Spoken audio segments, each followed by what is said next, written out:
Big Fly. Multimedia. Oh. Hey, what's up, everybody? How you doing? Hope you're doing well. Gonna give you a little update on the fish room. Took the week off over the week of Thanksgiving. Did a bunch of work around the house. Put a new tile floor in our dining room. But I had some time to do some work in the fish room, so I'm going to share that with you. So let's check it out. We'll just do a quick tour, and I'll show you the new stuff last. Hang on. All right.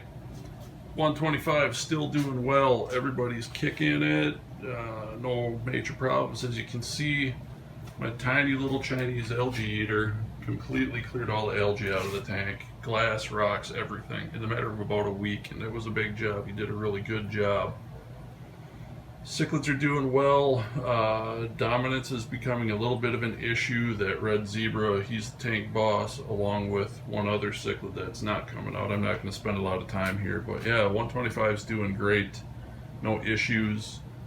My plants on top of the 125 are doing really well. Keeping them watered now that I've got the furnace running because it's cooled off here in Wisconsin. Along with the dehumidifier, it is quite dry. The air is quite dry downstairs here in the basement, but all the plants are doing well. Can't complain. Keep them watered, they keep growing. This dude right here, this pothos, I got that back in August for my birthday for my wife and daughters, and I immediately stripped out a bunch of those pothos and put them in the back of my, you can see it here. There's Whisper 60 power filters on the back of this tank. I also run under gravel filters in there, but I wanted these on here for the purpose of putting these plants in there because these really help control the nitrates. But you can see, man, the pothos from the power filters are really outgrowing the plants in the pot. So I'm excited to see those pothos grow out and get quite a bit bigger. You know, I'm hoping they really branch out so I can get them up on top of the tank under the 6500K fluorescent tubes. A little flash there. Yeah, those are just 248-inch 6500K fluorescent tubes. I think they're T8 bulbs. Really doing well with the plants. Works awesome. And then my planted tank is doing really well, no complaints. I did lose one of the 8 tetras. I'm down to 7 tetras. Don't know why he died, don't know what happened. It very well could have been that algae eater. I put 2 algae eaters in this tank because algae was a huge problem with all the ferts that I was putting in there. So I'm kind of tweaking the light cycle, tweaking the amount of ferts that I'm putting in there. I think it's doing all right. All the Anubias are doing well. I'm starting to get some decent propagation on the hair grass. I don't know if you can see that there. So the hair grass is coming in well, which is great. I planted this Temple Compacta. It's a Hygrophila coriumbosa, I believe. And this is doing really well. You can see that the leaves are coming out, man. That's probably grown 2.5, 3 inches in the last week, so really happy with that. That's doing fantastic. Over here in the angel tank, these guys are doing great. Angels and the cories are doing fine. I have one Chinese algae eater in there, and he is keeping this tank spotless. Angels are doing great. The 2 larger angels continue to breed. They've laid their second set of eggs, and they've already eaten them. They lay the eggs, and they usually eat them a day or 2 later. The last couple of times that's what's happened, but I think I'm going to keep letting them go. If I get some fry out of it, I'll transfer some of the fry to a different tank and try and raise some up. I think that'd be pretty cool. And then over here, I did a big change on the Compressiceps tank. I originally set this tank up to be, I gotta get up here, hang on, get back so we can get the whole thing in here. There we go. I originally set this tank up because I wanted to put Julita chromis in there and get a breeding colony of Julies in here, but I had a hard time finding them, and these Compressiceps were available at my local pet store, and I just kind of dug them. So I talked to the guy, and I ended up getting 4 of them for $75, which is reasonable in my opinion, because these are pretty tough to come by, and these are the orange variety, so they'll color up a little more yellowish orange color as they mature. So I pulled a bunch of rocks out, just left 4 in there. I got to get some shells, big shells, and put them in there because these guys should spawn in shells. So there's that. And then if, ooh, little sneak peek over here, you can see that rack that I built. Go check that out quick. Oh, one other thing. I put in a little bit of a storage shelf here. We had this up in our dining room, and when we redid the tile in the dining room, my wife didn't want it anymore, so a little storage rack. I had all of these supplies back in the utility room, but it was kind of a out of sight, out of mind thing, so if I keep them out here in the open, definitely going to be more aware of the products that I have. Reminds me to use them, you know. Oh, I just picked up a gigantic can of bloodworms too. Look at that. It's huge. Alright. Then I got my fish room fridge with, you know, all the staples, beer and potatoes. And that's where I keep all of my fish foods. Haven't done much with fresh or frozen foods yet, but working towards that. And then after I got done doing all that work for my wife in the dining room, I went and I built myself a rack. And I have 6 10-gallon tanks on top. This rack in the middle is going to be set up to house a 75-gallon tank. And then on either side, I should have room for, I could put a 29, put a 20 long, I could put 2 20 longs, I could put a 29 and a 20 long on each side. So that'll be coming in the future. Added this PVC string here running along, comes around the corner over here, hooked that up to the central air system. So I've got it split.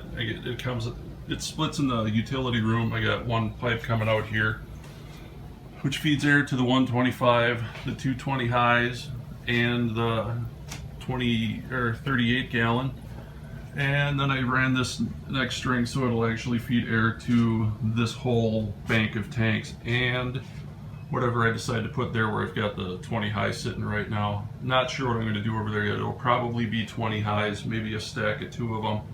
Ceiling in here is a little low for me. I'm a pretty tall guy, and I bumped my head on the ceiling because this is right underneath our sunken living room.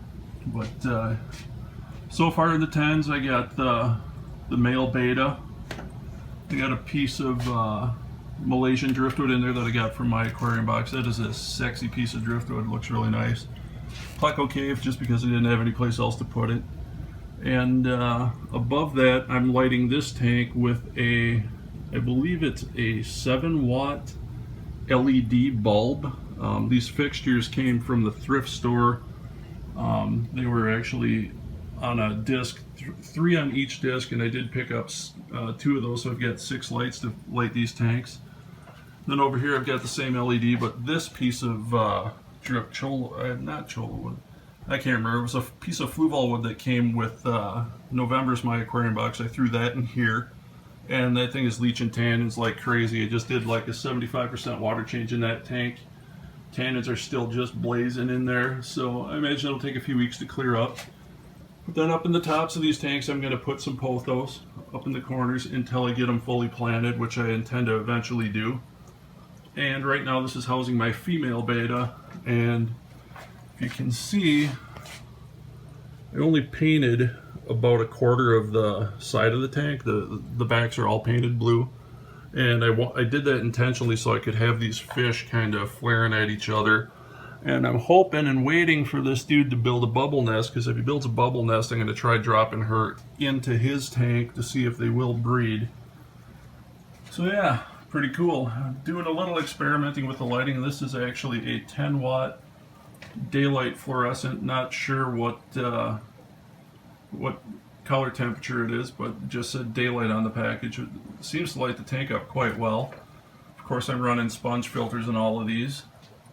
And this one is just a warm fluorescent bulb. I'm not even sure, 13 watts, something like that. And then again, this is just another warm fluorescent bulb. I'm really kind of deciding with these different lights on what I want to go with. Now the fluorescent daylight looks really good, but They do run a little warmer and a little higher wattage, I believe, than the LEDs. This LED looks dynamite. I think I might go with these LEDs. The downside is they're about $9 a bulb, as opposed to, you know, $3 for a fluorescent tube. And then down here, the 6th 10-gallon. Haven't really got running yet. As you can see, I need substrate in these last 3 tanks. It's just I ran out of sand. I have to pick up a bag of sand and put substrate in them. This tank is actually originally a critter tank, so I'm a little leery about running it as an aquarium. I probably will. I mean, if it leaks, I'll just clean up the mess, but I might hold off and just switch that tank out for a 10-gallon aquarium. So yeah, been doing a lot of work down here. I'm hoping that it comes out. I got my seasonal Christmas tree in the fish room, looking good. So yeah, that's it. I'm up to 10 aquariums. We've got 10 set up with water in them. We've got a couple more. The paludarium is put on hold because I got distracted with this project. Ooh, I got one more project to show you. I took the tens out of the bar and I decided to try and build acrylic aquariums for these that fit a little closer. I'm going to pull this out and show you, hopefully without dropping it. Get this into the light here. So yeah, I'm going to take a stab at building an acrylic aquarium. I cut the acrylic down, it's 1/4 inch. This will be about a 15 to 17 gallon tank. I haven't done the calculation on how much water it's going to hold because, like I said, I built it to fit the space in the bar. Just kind of taped it together to get an idea of what it looks like. I've got to do some sanding of the acrylic before I glue it together, but that project might wait till spring. I might do it this winter, finish it up, but I got a lot of other things to deal with right now with the holidays, so we'll see. We'll wait and see.